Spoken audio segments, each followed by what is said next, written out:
This is going to be about turbo sizing.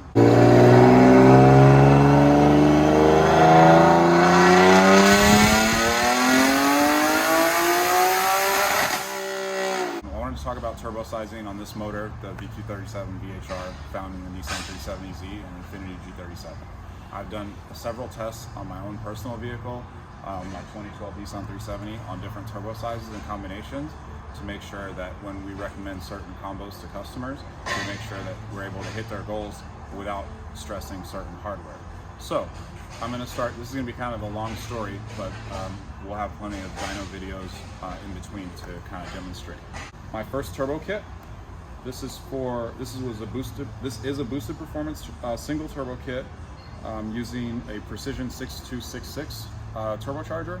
This would be equivalent to a comp 6267 or 6467. I've also had very similar results using the comp 6767. So all of those turbos will make similar power on this kit. Go over the dyno graph real quick. This is at 15 pounds of boost. And so this was my highest that I've hit on this combination, a boosted performance kit with a 6266. This is on a stock motor. It made 671 wheel horsepower at 15 psi of boost.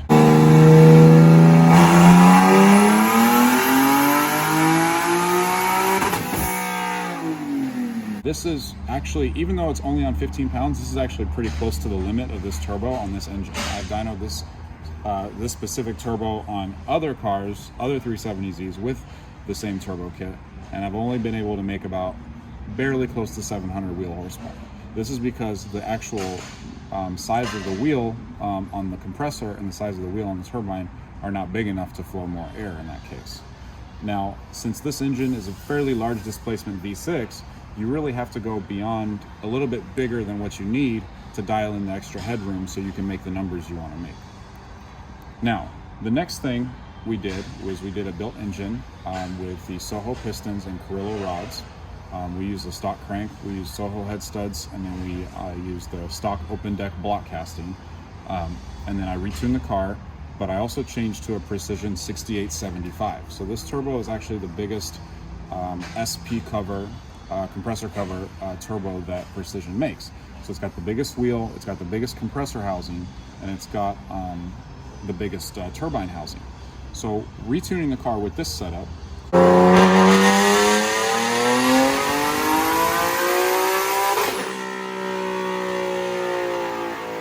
I was able to make, let me rescale the graph. This is on wastegate pressure, so the same boost, 15 pounds, 677 horsepower. Very marginal increase, basically no increase, right? So this is where your turbo efficiency kind of overlaps. Pretty much you're on the peak of your efficiency island on a 6266, but your 6875, you're barely just creeping towards the peak of your efficiency island. I noticed this when I started turning up the boost. So this run, this green line, this is what a 6875 will usually do on a boosted performance turbo kit with this car. It was the only modification change. It had the same exhaust, same intercooler, same intakes, everything like that. So this car, I ended up making 804 wheel horsepower and 680 foot-pounds of torque as a result of switching to the 6875 and then running more boost. These numbers were achieved on about 24 pounds of boost. So good power, really great power on a street car. Click it up one, do a little 60 roll in third.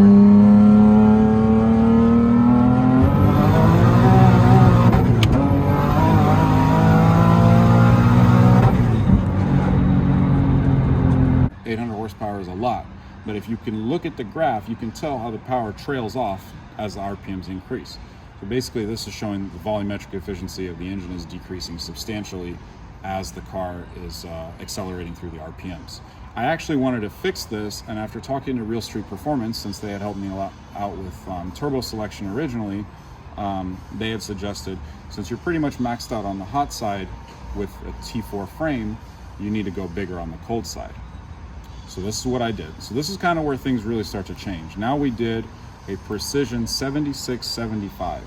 So the difference between the 7675 and the 6875 is the cold side is way bigger. It's got a 76 millimeter wheel. It's got a completely different compressor cover on it.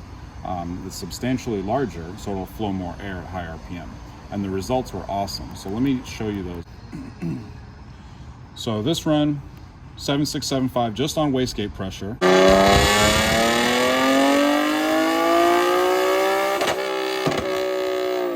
Is the green line. 724 wheel horsepower on the same boost pressure. So let's compare the 6875 on wastegate pressure versus the 7675. You can see that the power increase is pretty substantial. So you picked up nearly 50 horsepower peak from that. But look at how the power goes comparatively.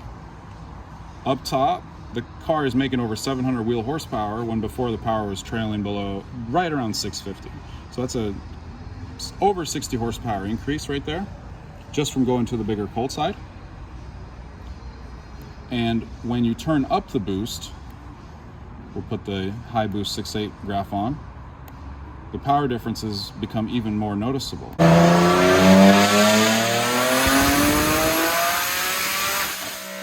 Blue line and the orange line is what we need to look at. So you'll see how, like I highlighted before, on the 6875 turned up, power trails off. Look at the difference. I'm still making 820 wheel horsepower as I'm approaching the rev limit on the 7675 at the same boost. So went from 745 to 820. That's a huge difference right there. I did give up a little bit of torque, so there's a tiny little bit of extra lag, but it's negligible in the car, especially dealing with a two-wheel drive stick-shift car. Your traction limitations are much more severe anyways. But this illustrates my point perfectly. When you really want to make big power, you really have to go bigger than what you think you need or what the internet thinks you need. The ignition timing and air-fuel ratio stayed pretty much the same. There was no difference in the tuning strategy between all of these runs. But the main thing is we just wanted to find a way to quantify how the shape of your power band changes.